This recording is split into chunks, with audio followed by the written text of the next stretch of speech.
war is raging in Mexico's border towns as rival drug cartels battle for control. In the scene of horror.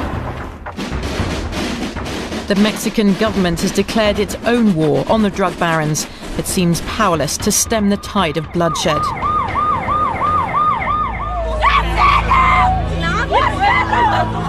The drug gangs here are as heavily armed as the security forces. Not in a million years would I expect to find something like this here in Mexico. People come here on holiday. Thousands have died or simply disappeared, mourned by their families. I need to know what happened with my son. It's all about supplying thousands of tons of cocaine and cannabis to the United States. This is the man behind much of the violence. Chapo Guzman is the world's most powerful drug lord and Mexico's most wanted man.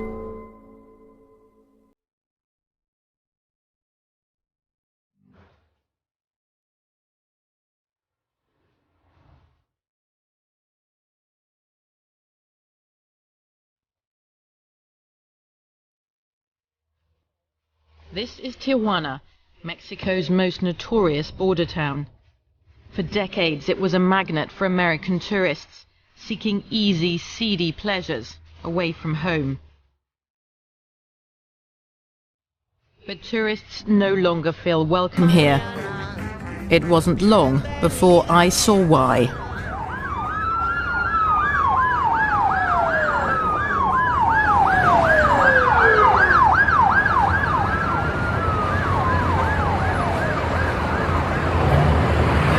Hola, ¿qué pasó aquí exactamente? A balacera hay un muerto aquí abajo. Un muerto. ¿Se lo sabe quién era? No, por el momento todavía no. This man with no name was my first encounter with violent death in Mexico, and I had only just arrived. Rival drug cartels use murder and terror in their battle for control of the city, a key gateway into America. I'm mostly shocked, actually, the fact that there are not that many people crowding around to see what's happened. Because there's just been a murder taking place here. There's loads of restaurants around here, loads of people, lights. It's not some dark alleyway. Are they just so used to murders here that they just shrug their shoulders? Or is it an indication of how violent this city really is, that people don't want to come anywhere near, they don't want to be seen on the scene?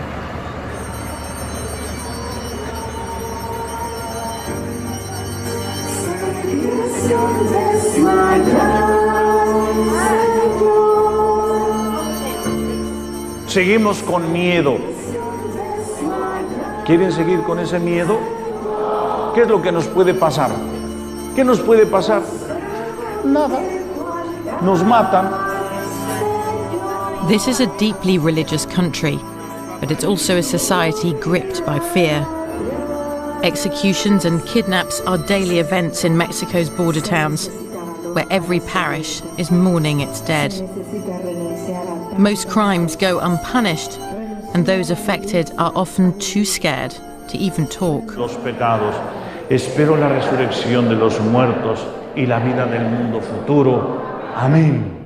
Feeling abandoned by the authorities, many find strength in their faith. ¿Están dispuestos a luchar?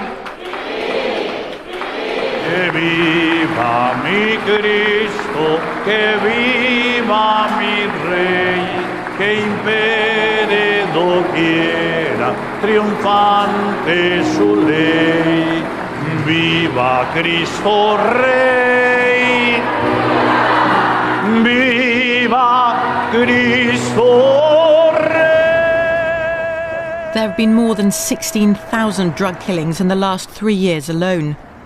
Authorities say it's just a case of criminals killing criminals, and they rarely investigate the murders. But is it that simple? I went to meet a family affected by the violence. They believe this country's victims are being ignored and have chosen to speak out for them.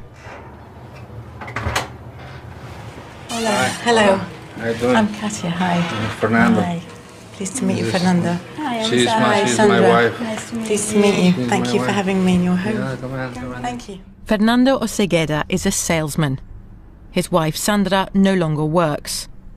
They have 3 children. The firstborn is called Fernando, like his father. Do you remember that when he started school? Yeah. It was exciting to go to school. When he wake up early the first day, he loved the school. Did he? Really? Yeah, That's unusual. Yeah, because Yeah. my second one, he say, I don't want to go to school. I don't want to go to school. He cry all the time. This is the last picture we have. Christmas Eve. Age 23, Fernando was about to graduate as an engineer. There was no hint of the trouble to come.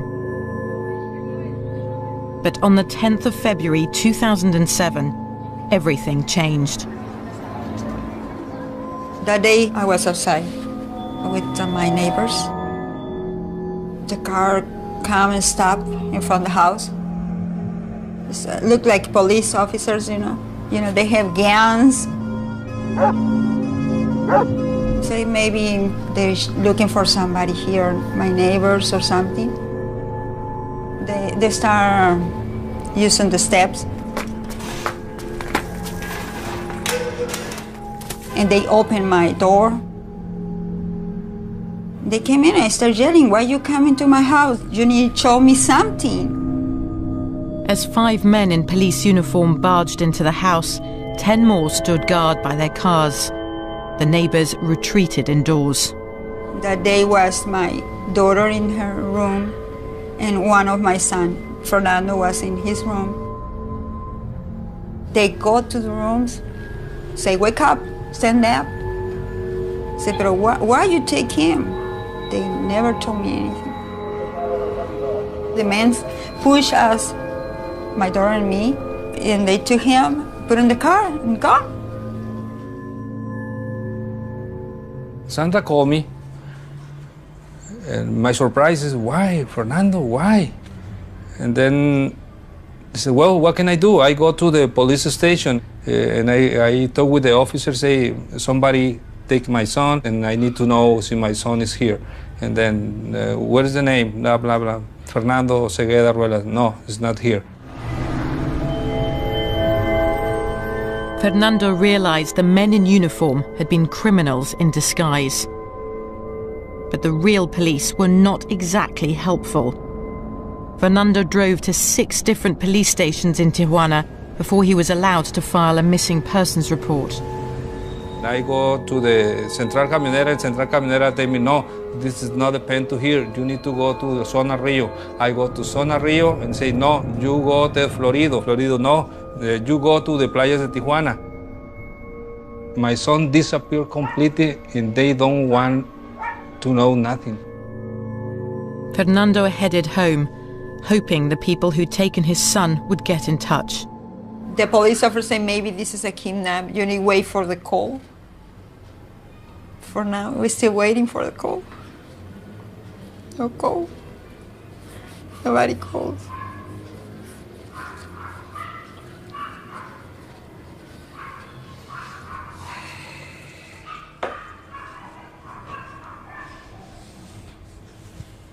Nobody called.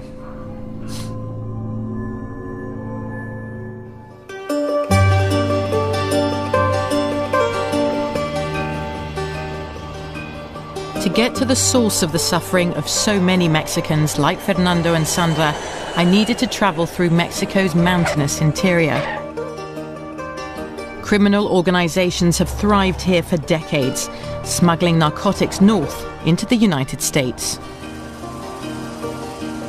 The cost to the Mexican people, though, has never been this high.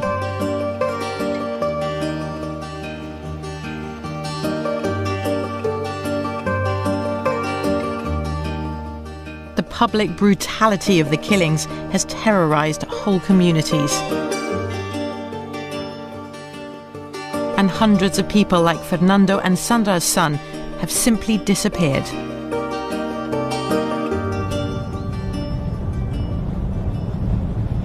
I traveled 900 miles south of Tijuana to a rarely visited part of the country, the state of Sinaloa. It's here that Mexico's drug trade was born, on the lush tropical mountains of the Sierra Madre. Well, it's dusty.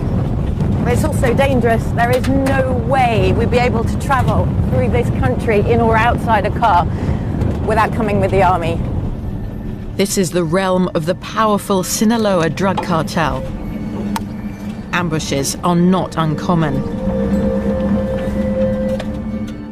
Mexico is one of the biggest producers of marijuana in the world, and it's here that most of it is grown. The Mexican army took me on the marijuana trail. I'd like to say we can smell our way, but it's not quite true. I think we have about half an hour of this. At least I got rid of the heavy flak jacket. The army says we're in safe hands now. They say they've secured the area. The soldiers had recently discovered 5 hectares of cannabis plantations. To reach the fields meant a long and humid trek.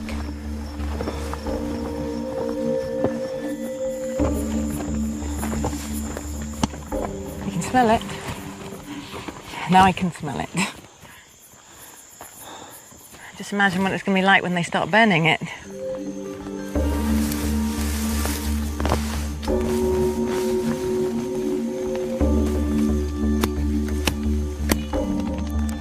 The Mexican army says it burnt hundreds of tons of marijuana last year. Yet more than 60% of the drug cartel's annual revenue, or an estimated $8 billion, is thought to come from sales of marijuana to the United States. You're eradicating, but there's still so many drugs being grown here in Mexico. En muchos de los casos, pues no alcanzamos a destruir todas las drogas. Y no a todos los rincones y a todos los puntos, con los efectivos que tenemos, podemos llegar. Hacemos nuestro mejor esfuerzo, erradicamos un gran número de plantíos, un gran número de hectáreas, pero faltan algunas que no alcanzamos a erradicar y son las que cosechan y son las que llegan a los consumidores. The man who profits from this vast illegal trade here in Sinaloa is the most wanted man in Mexico, Joaquin Guzman Loera, better known as El Chapo. The illiterate son of marijuana growers, Chapo Guzman is believed to be hiding in these mountains, where he was born. Chapo Guzman was born in a community that has always made a living from the drug trade. You need to understand this to understand why Chapo would enter this business when he was a child. This is a region where most people don't actually look down on the drug trade, but rather see it as a way to make a living, to survive. But the drug business in Mexico is now a massive criminal enterprise. It includes the trafficking of 90% of all the Colombian cocaine consumed in the United States. Profits are estimated at $15 billion a year. Rival drug cartels are fighting to control the lucrative border routes into the United States. One cartel is coming out on top. It's now one of the most powerful and violent drug trafficking organizations in the world. The Sinaloa cartel of Chapo Guzman. Chapo and his men are blamed for much of the bloodshed in Mexico.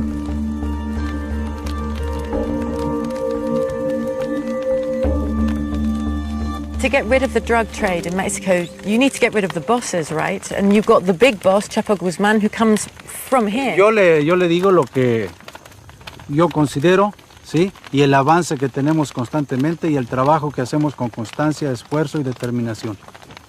¿Y Chapo Guzman dónde está? No lo sé. ¿Usted tuvo la experiencia de estar cerca de él o con llamadas que nunca, puede ser en... Nunca, no. Y no sabemos exactamente dónde se encuentra. Do you think he is here? No lo sé. Do you think you'll find him? You really find him? ¿Lo encontrará? Estimo que sí. Sí. Bueno, mucho gusto. Gracias, mucho general. gusto. Hasta luego. Hasta luego. Joaquín lo era, lo es y será.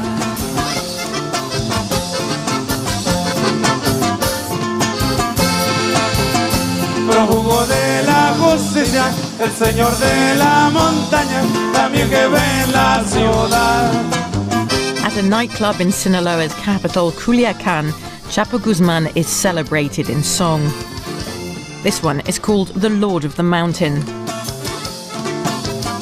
It's a narco corrido, a traditional ballad about the lives and exploits of Mexico's drug lords. In this corrido, Chapo Guzman is a folk hero. Muchos limpian caminos por donde Joaquín transita, Colombia y México admiran. Drug traffickers pay bands in Sinaloa and all over the country to compose corridos about them. Songs that defend them, glorify them and say they're very brave. Javier Valdez is a well-known newspaper columnist in Culiacán. He's also a vocal critic of Sinaloa's drug culture. De corridos no traes, ¿verdad? Sí, cómo no. ¿Quieres corridos? No, quería preguntar solamente. Gracias. When we talk about like the drug traffickers and the drug lords, I mean, Chapo Guzman is your drug lord, the drug lord of Culiacán. Is there something special about him? Lo admiran, lo quieren, lo People protegen, admire him, they love him and give him protection. Because Chapo is from this area, but also because he has a lot of power and money, and he pays well. Y paga bien. Culiacán, bella perla de Humaya. Culiacán is a dangerous place, but it's also a relatively prosperous city. The proceeds of drug trafficking are laundered into the region's economy and its infrastructure, seeping deep into the social fabric. We have relatives who are drug traffickers, neighbours, customers. The traffickers are in our kitchens, in our bedrooms, on our patios. They are amongst us because they benefit us. Mi orgullo ser de Culiacán. Sí, señor.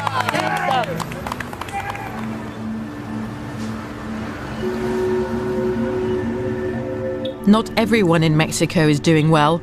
Far from it. The country is experiencing a deep recession. 40% of people here still live in poverty. Perhaps I shouldn't be surprised that drug trafficking is an attractive career path. I went to a local school to find out just how early Chapo Guzman's cartel begins recruiting. ¿Conoces a muchachos o muchachas que están involucrados en este mundo? También en la clase con vosotras. Sí, pues sí. Pues sí, es que la mayoría. Es que todos aquí son así. Bueno, aparentan, pues, sí. ¿Cómo visten? Que traen puesto, que visten. Cómo hablan también. Hay chicas en la escuela a quien impresiona el dinero, pues los sí. coches. Sí, hay gente la que mayoría. Sí. ¿Qué buscan ellas? Pues dinero, que las mantengan bien, etcétera. El dinero. The money. Gracias a esto. Thanks to this job, I built my house. I furnished it. My wife has a car. Luis Navarez used to be a teacher. He was recently jailed for driving a lorry packed with marijuana from Sinaloa up to the US border, something he'd been doing for 20 years. ¿Por qué? Porque con un sueldo de maestro. Why? Because on a teacher's salary, you lack many things. Careces de cosas. Mis hijos ya conocen Disneylandia. My sons have been to Disneyland in Los Angeles, to Universal Studios, to SeaWorld. Pero has perdido años de tu vida acá. Sí. Yes, I've lost years of my life, but I earned a lot. When I come out, I won't ever have to work again. Yo si quiero ya no trabajo. It's a vicious circle. While the drug trade provides an income for many Mexicans, the chaos and the violence it brings are destroying the legitimate economies of the country's border towns. So sad to say it because it's my city, and this used to be a boom street, and now it's a ghost street. Most of the business in this street are now closed. Look, this is closed, that is closed, that one is for rent.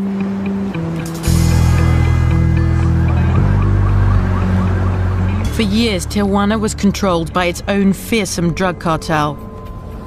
But as Chapo Guzman grew stronger in Sinaloa, so did his ambition to conquer Tijuana.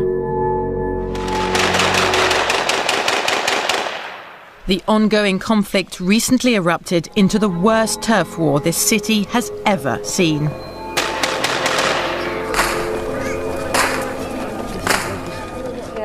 The cartels started a war that left an average of 12 dead per day. At times, all of them at once in the same place. Sometimes they would find 5 decapitated bodies here, 1 dismembered body there. It was horrible. Journalists are also caught up in the violence. Mexico is the world's most dangerous country for reporters after Iraq. 2 editors of Zeta magazine have been assassinated, but Adela Navarro's publication continues to expose the cartel's crimes and the rampant corruption in Mexico.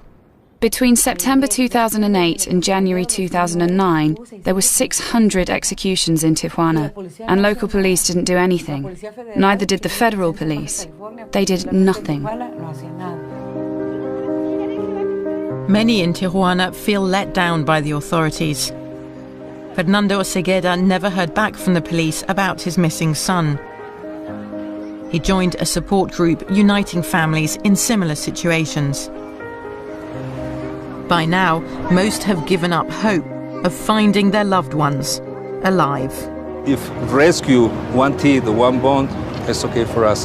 And we go to the cemetery and put the body and the church and pray, but we have one place to go to pray to my son. This is the same case to everybody, people here. 2 years after Fernando's son was abducted, a high-profile arrest appeared to be a breakthrough in the case. In January 2009, a man called Santiago Mesa was detained. A humble bricklayer from Sinaloa State, he'd migrated north to Tijuana, like many, in search of a job. He found one. ¿Cómo hacías el trabajo? Yo lo echaba en un tambo y ácido y ahí se desintegraba. ¿Qué tiempo se tardaron en deshacer un cuerpo? 4 horas. ¿Qué sustancia utilizabas para deshacer los cuerpos? Sosa cáustica. Una vez que se deshacían, ¿qué hacías con el líquido, con lo que quedaba? Lo echaban en una fosa. ¿En dónde? Una fosa. ¿Dónde está? Ahí está. ¿Aquí hay? Sí. Aquí debajo de donde estás tú. ¿Cómo cuántos cuerpos restos todavía? ¿Cuántos cuerpos dejaste aquí? Mesa confessed to disposing of the corpses of people kidnapped and then killed by the drug cartels. He said he dissolved the bodies and buried the remains in the grounds of his shack. Mesa became known as the pozolero, the stew maker of the drug lords. I was so scared of hearing that. It's like a scary movie, you know. How can he say that? And he recognized he dissolved 300's body. And then we talk about maybe he can recognize somebody, but he say maybe. It's incredible, but the most people renew the hope, because in this time we need to know what's up with Fernando or the other people. Fernando stepped up his protests, calling on the authorities to interrogate the stew maker about the identities of people he'd dissolved in acid. En ese comando también ve este niño, Enrique Osuna. Son de la señora. Fernando Osegueda, el secretario de dicho organismo, un respiro a tantas familias afectadas por este mal. Y por último, si Santiago Mesa ya reconoció a alguna persona, si Santiago Mesa, ¿cuáles fueron sus declaraciones? Y pues tener respuestas. Eso venimos a traer respuestas. ¿Está confirmada esa audiencia con el procurador? ¿Cómo es posible que esto ocurra en México? El pozolero, quien sea su similar en este momento en Baja California, las desintegra en sosa cáustica. Ese es el país en el que vivimos. Así están las cosas, señor presidente Calderón. 1:27. Santiago Mesa confessed to having worked for years for the Tijuana cartel. But lately, he'd switched sides in Mexico's drug wars and begun plying his macabre trade for the men from Sinaloa, led by Chapo Guzman. It's the latest gruesome episode in a long-running turf war. Back in 1993, Chapo's first attempt to control Tijuana failed dramatically when a shootout with his rivals claimed an eminent victim. A top Mexican cardinal was killed in the crossfire. The Mexican government came under huge pressure to act, and Chapo Guzman was arrested. These were the first images Mexican people saw of him. A diminutive man who described himself as a farmer.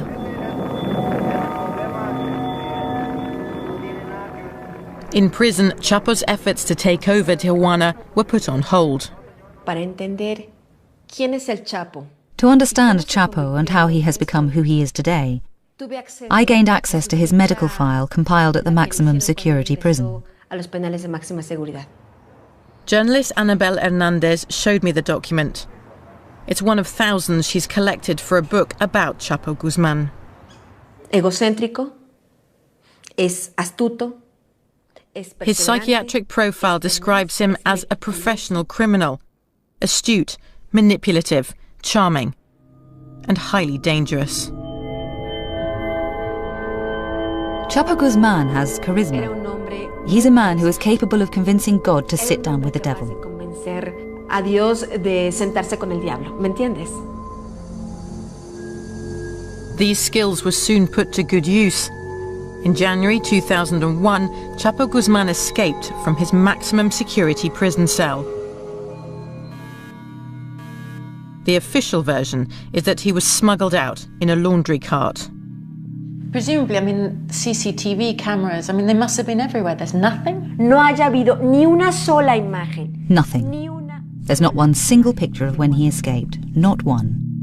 He simply disappeared from a maximum security prison.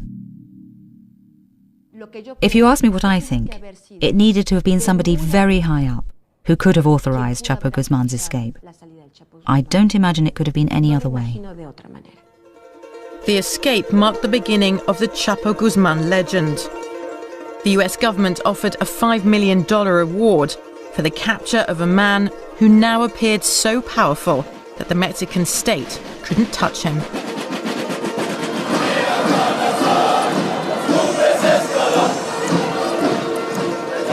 It's Independence Day, and Mexico's President Felipe Calderón is reviewing his troops. Since taking office in 2006, Calderón has declared war on the drug cartels and deployed 50,000 soldiers and federal police in the country's drug hotspots. This attempt to restore the rule of law by armed force has seen an upsurge in violence. But the government defends its policy. There is no historical precedent for the effort being made in Mexico today. What we have done in number of arrests, the seizure of money and drugs, the drug bosses we have captured, has no precedent in the world. Not everyone agrees. They're talking about thousands of captures, but only 2% of those captures wind up with a final ruling establishing a guilty verdict. So you just do not have an effective repression. That's it. You don't have a real dismantling of the economic base of organized crime hidden within the legal economy of Mexico, where 78% of the GDP sectors of the legal economy have been infiltrated by organized crime.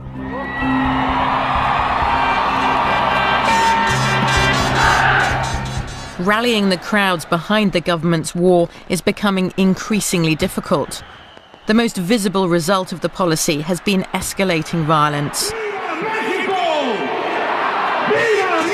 But President Calderón's right-hand man, his Minister for Public Security, is convinced challenging organized crime will pay off over time.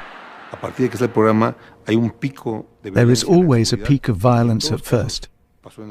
But in every previous case, in New York, Chicago, Palermo, Medellin, the violence began to go down after 4 to 5 years. Yes, it's a difficult time, and many people have died.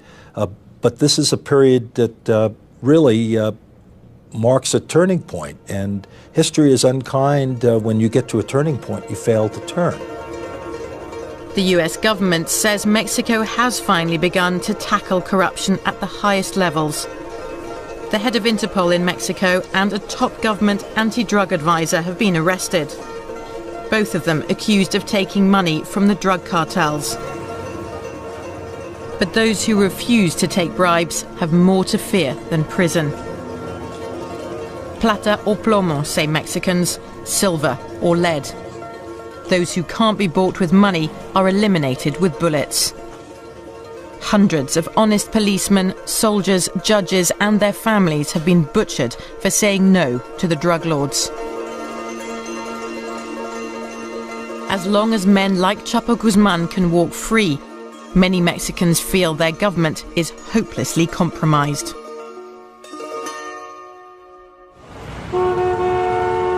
Ciudad Juárez, a desert city on the border with Texas.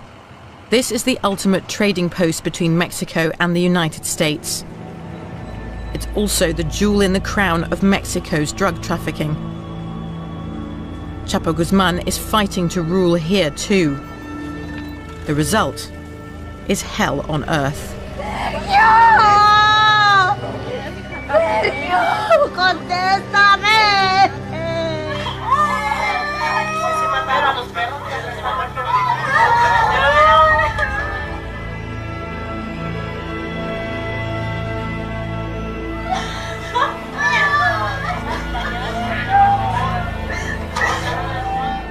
Two 2,500 people were executed in Ciudad Juárez last year.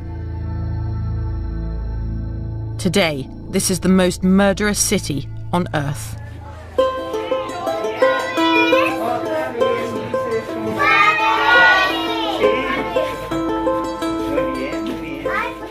The drug war in Juárez has thrown up an unlikely hero.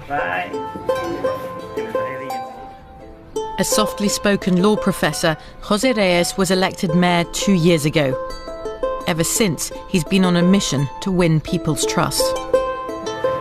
Reyes, I'm Cassie Adler from the BBC. How are you? Nice to meet you. Nice to meet you too. As soon as he took office, the mayor discovered that corruption was endemic in the local police force. The operational chief of the police that was there before I came in was stopped going into the United States with a ton of marijuana.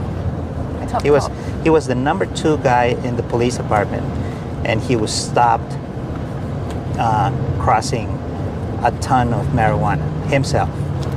Immediately, right the day I came in, I fired all of the heads.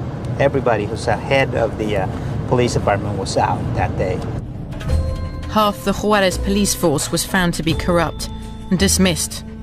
Dozens of city officials involved in the purge were murdered in retaliation. The mayor's life remains under threat. And some of the killings were done by police officers. Imagine half of the police department being involved in something like that. With only 800 officers left, the mayor launched a huge recruitment drive to give Juárez a new police force free from corruption. I wanted to meet one of the mayor's police cadets, but not many were prepared to be interviewed on camera. Eventually, we found one brave enough to do so. Oh, wow. Como Charlie's Angels. No? Ya sé. Blanca del Rio is a young mother of 3. No tengo miedo. Me lo pregunta mi mamá, ¿tienes miedo? Y así como se lo contesta a usted, ahí sí se lo contesto a ella. No tengo miedo. No corrompirnos o no ser corruptos. Esa es nuestra meta, llegar a ser unos buenos policías, que eso es lo que queremos. Blanca's father was also a policeman. He was murdered on duty 20 years ago, leaving her mother alone with 9 children. Sí me da miedo, pero es un gusto de ella, como dice ella, pues desde chica tenía 18, 16, y yo quiero ser policía, yo quiero ser policía. ¿Qué piensas tú, Cristian? ¿Tienes opinión? Está muy bien. ¿Estás orgulloso de tu mamá? ¿Estás orgulloso de tu mamá? Tiene mucho coraje. Christian knows far more about the dangers of Juárez than any 6-year-old should. When his father opened a new shop, the cartels demanded protection money. Entonces a él le pidieron cierta cantidad, no la pudo reunir y al momento que la reunió, pues ya se le había vencido el plazo, fue por eso que... De hecho, el niño estaba ahí con él cuando pasó eso, se lo había llevado una semana. Blanca's husband was murdered in front of their son, Christian. It happened only 2 months ago.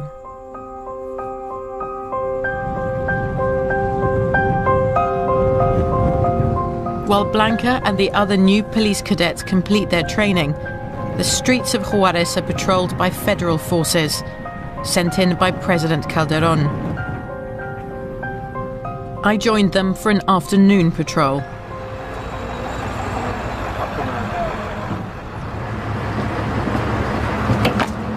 ¿Dónde está?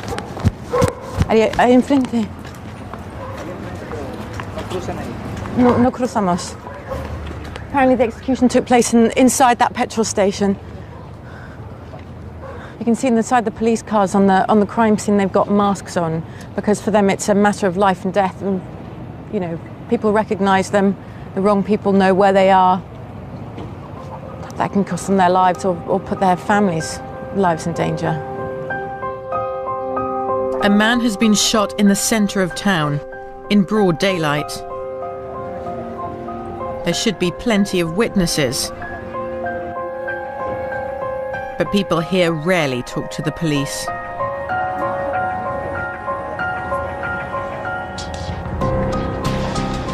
I keep thinking what it must be like to live in Juarez and know the danger you run of being in the wrong place at the wrong time every single day on one of those buses, walking out with your kid from school, and one of those gunmen just come past and spray the roads to attack one of their enemies, but, you know, you can just get in the firing line.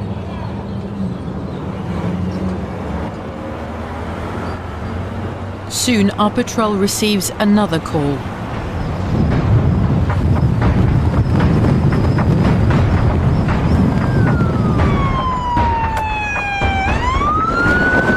Soldiers have told us to get down. They need to drive as fast as possible to the scene where they've just heard that a car has been found with 5 dead bodies in it. So we're on our way there now.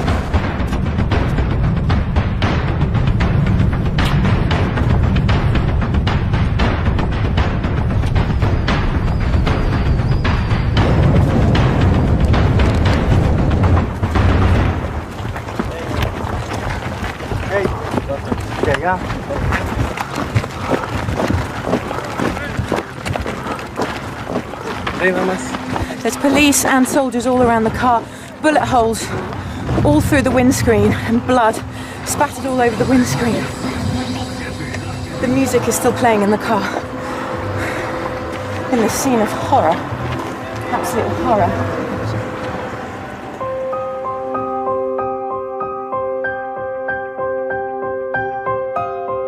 These young men were all wearing similar badges. They were probably factory workers going home after their shift. It's hard to believe that each one of them was an intended target, and that this is a war with no innocent victims. What just makes this whole scene so surreal is, you've got this horror scene, and just over there, so close by, that's the United States over that fence. You've got US custom officials looking on at the mess that Mexico's in.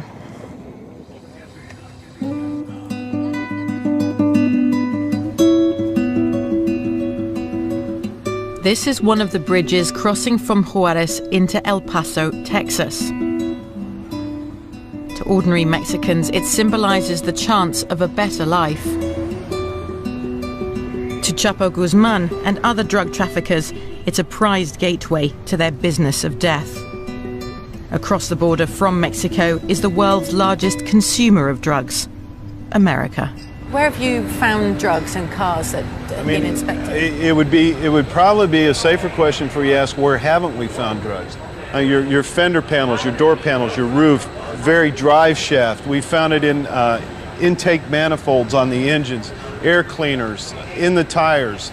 So where we haven't found it, I think maybe where you put the key in the ignition. How many drugs have you seized? This year, unofficially right now, we're over 60 tons of marijuana. That you seized right here? That's the total for the port. I don't have my cocaine and heroin numbers, but it's quite a bit, significantly less than that. And some methamphetamines and again, some pills. Cocaine consumption in the United States from the 1980s is down almost more than 20%. But clearly, one of the changes has been that marijuana is the chief revenue generator. Prohibition is what makes marijuana so valuable. Many argue legalization would halve the Mexican cartel's profits overnight.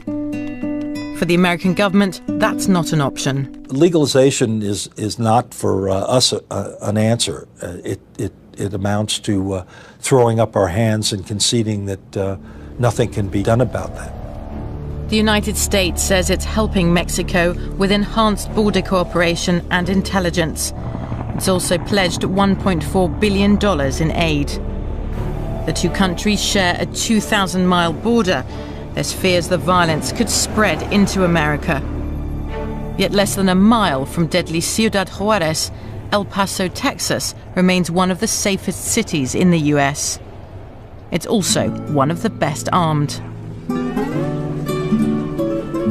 Whereas in Mexico, gun ownership is illegal, here in the United States, it's a right enshrined in law. Weapons are easily available in shops and gun shows across the country. That's a Russian Moise Gayan. Have you seen Enemy at the Gates, the movie? That's the gun. How much? $3.95. I'll tell you what, if you buy the ammo for $3.90, I'll throw in the gun. All you have to do is look at Mexico. When people criticize our nation for our views on guns, look at Mexico and they're all enslaved and none of them have guns. But couldn't you say that in Mexico, because there are so many illegal weapons flushing about, that's what's But the illegal weapons, the illegal weapons are in the hands of criminals, not us. Every time they pass a law, it hurts law-abiding people. It doesn't hurt criminals. Criminals don't care. To buy a gun from a licensed dealer in the US, you need a background check. But once the weapon is legally purchased, its owner can resell it, lose it, or simply give it to someone, without having to declare anything. Mexican criminals exploit this and use frontmen to buy weapons on their behalf. Preventing guns from falling into the wrong hands is a tall order. We went to meet the US agents who try to do just that. A number of firearms that have either been seized as evidence, seized for forfeiture, abandoned, that we've come across in many different cases, many different ways. So when you see sort of multiple homicides in places like Ciudad Juarez, this is the kind of weapon that's going to be used? This will be one of them. Also, you may have, this is probably one of the most popular firearms that's seized in Mexico. What is it? By organized crime. This is an AK-47. When weapons like this are seized in Mexico, their serial number is sent to the US for further investigation. How many of those traced firearms found inside Mexico are coming from the United States? Well, I believe the statistic right now is right at about 90%. 90% of the thousands of traced weapons linked to Mexican drug cartels come from the US, in all shapes and sizes. This was the big ticket item, was a .50 caliber rifle. Now, a .50 caliber rifle is a firearm. Wow. That has the ability to penetrate armored vehicles or walls on houses or whatever. Was it here in El Paso that it was bought? Yes, it was purchased here in El Paso.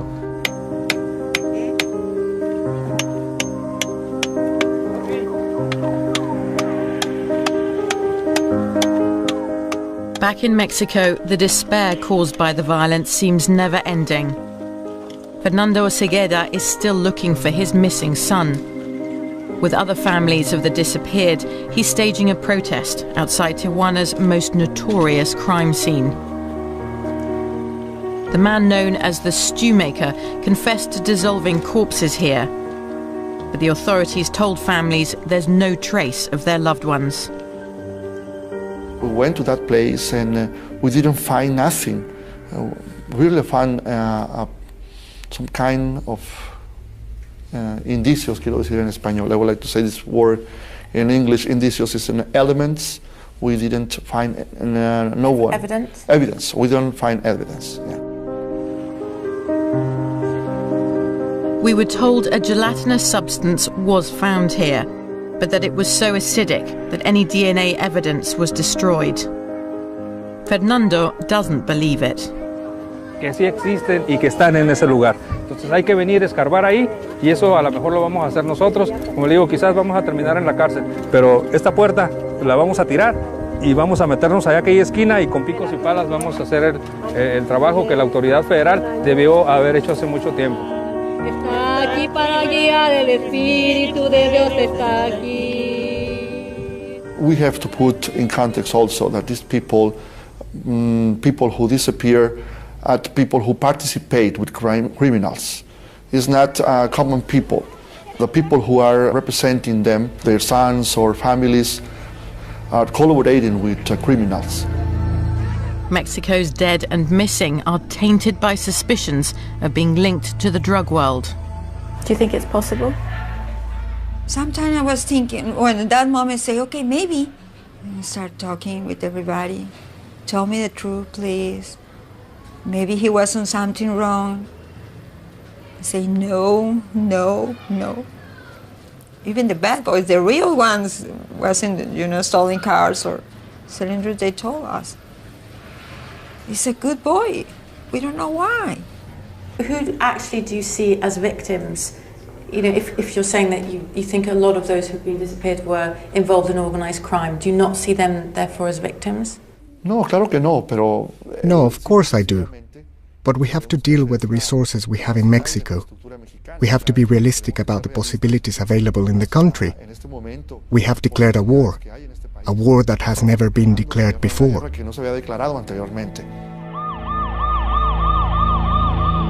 But victory in the Mexican government's war appears ever more elusive. Despite the heavy deployment of forces in Ciudad Juárez, murders have shot up tenfold since Chapo Guzman decided to try and conquer the city.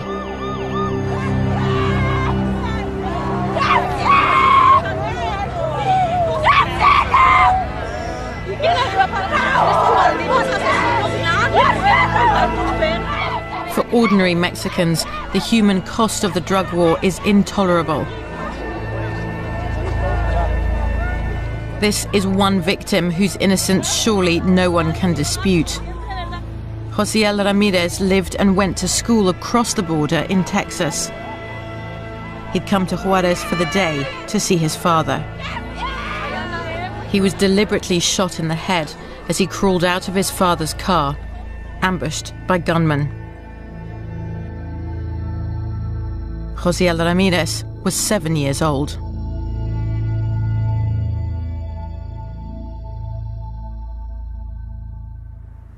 It's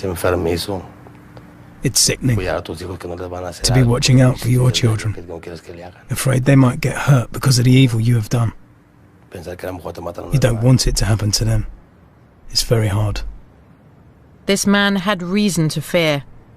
A former hitman for the Juarez cartel, he agreed to talk about the drug war if we hid his identity. Shortly after I met him, he too was executed. His final words to me were about the roots of the violence and the only way he believed it would end. Chapo wants that bridge over there. He wants the bridge to send goods up to the gringos. That's the fight, in case you don't know. As long as the gringos keep asking for marijuana, because that's what they use the most, deaths will continue here. Mexico is doomed.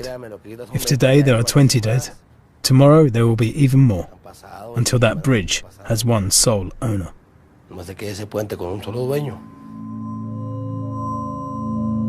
If you're in the shoes of an average Mexican citizen, and you see that the government has huge levels of corruption, that the police have been infiltrated, that when you report a crime, you become not the victim, but you become the persecuted. And on top of that, you see a failed strategy that is being implemented. Very likely, first of all, you will start saying, Let's negotiate with organized crime groups. Let's just negotiate with this guy so the violence stops.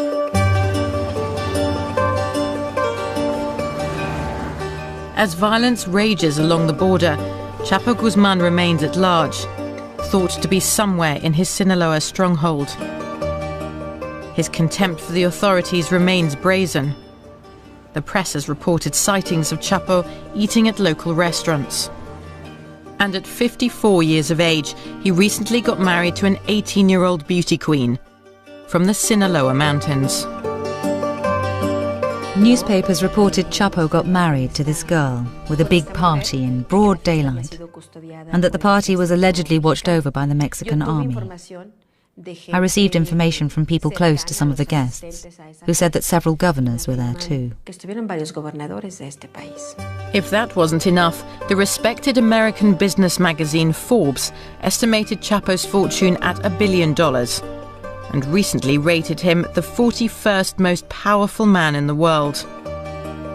The Mexican president isn't even on the list. La corrupción es el principal problema en México. Corruption is Mexico's main problem. Until corruption is uprooted, there will be no end to poverty, impunity, kidnappings, and a number of problems my country suffers from. The best example of corruption is Chapo Guzman. Economic support system, security support system, and political support system. Without those three, someone like Chapo Guzman cannot grow to the level that he has grown. Journalists told us, ordinary people told us, they believe that politicians are protecting Chapo Guzman. How do you convince them that they're wrong? Let me tell you, there is no precedent in the history of this country to what this government has done so far. This government has fought against all the drug cartels, including Chapo Guzman's cartel. Many people have died. Police officers have died in this battle against Chapo Guzman. After weeks of witnessing Mexico's drug wars, I began seeing this country as a place haunted by ghosts. The stories of missing victims and elusive criminals often stem from a common source: Mexico's long history of impunity. I convinced the authorities to let me visit the site where Santiago Mesa, the stew maker, confessed to disposing of his victims. It was the only chance Fernando and Sandra would have to be allowed in. Con permiso. Adelante.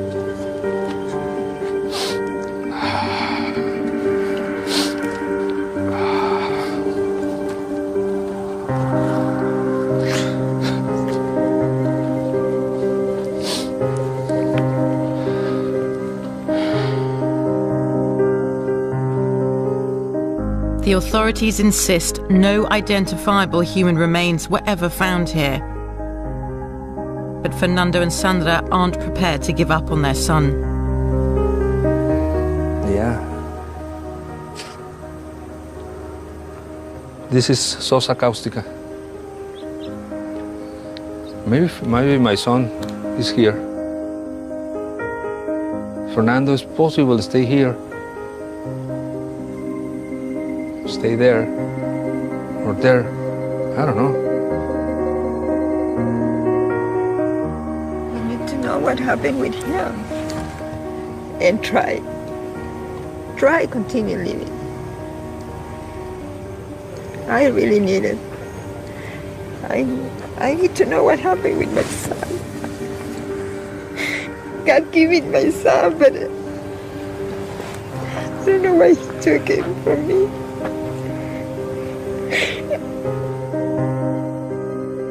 Soon it'll be 3 years since a young Mexican man was abducted.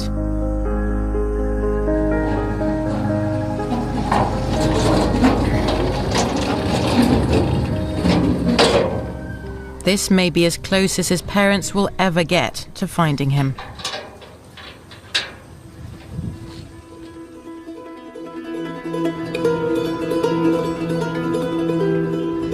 In Ciudad Juarez, it's the eve of the graduation ceremony for over 1,000 new police cadets, brought in to replace their corrupt predecessors. Sí, mire. O acá. No, hijo, ten cuidado. Dámela, bebé. A single mother of 3, Blanca is about to take on a huge responsibility on behalf of her family, her city, her country. Dame un besito ya, dale. Ya. ¿Sí? Está bien. ¿Sale?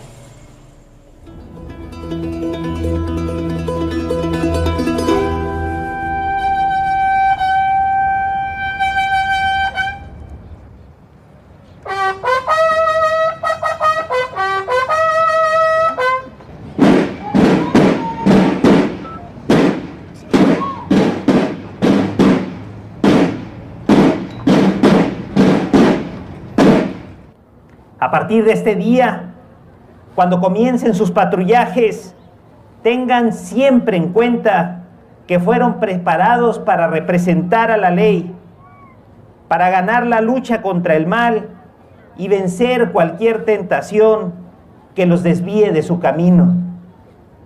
Les espera una tarea difícil. Muchas gracias por su amor por Juárez. Felicidades a toda la nueva policía.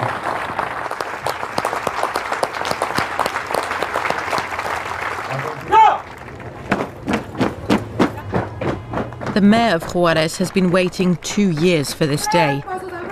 His hopes for the city and his personal legacy rest on these young men and women.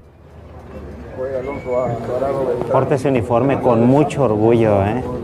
Hágalo por el bien de Juárez. Muchas felicidades. Gracias. ¡Salud! ¡Ya! ¡Por flanco derecho! ¡Ya!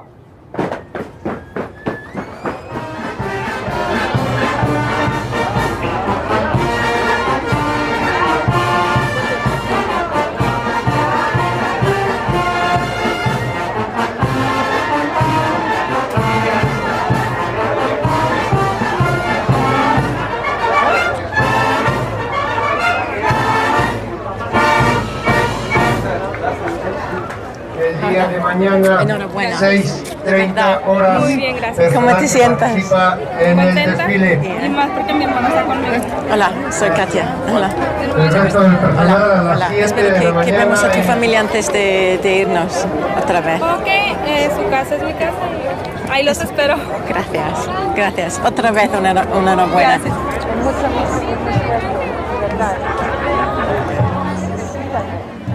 Gracias. Gracias.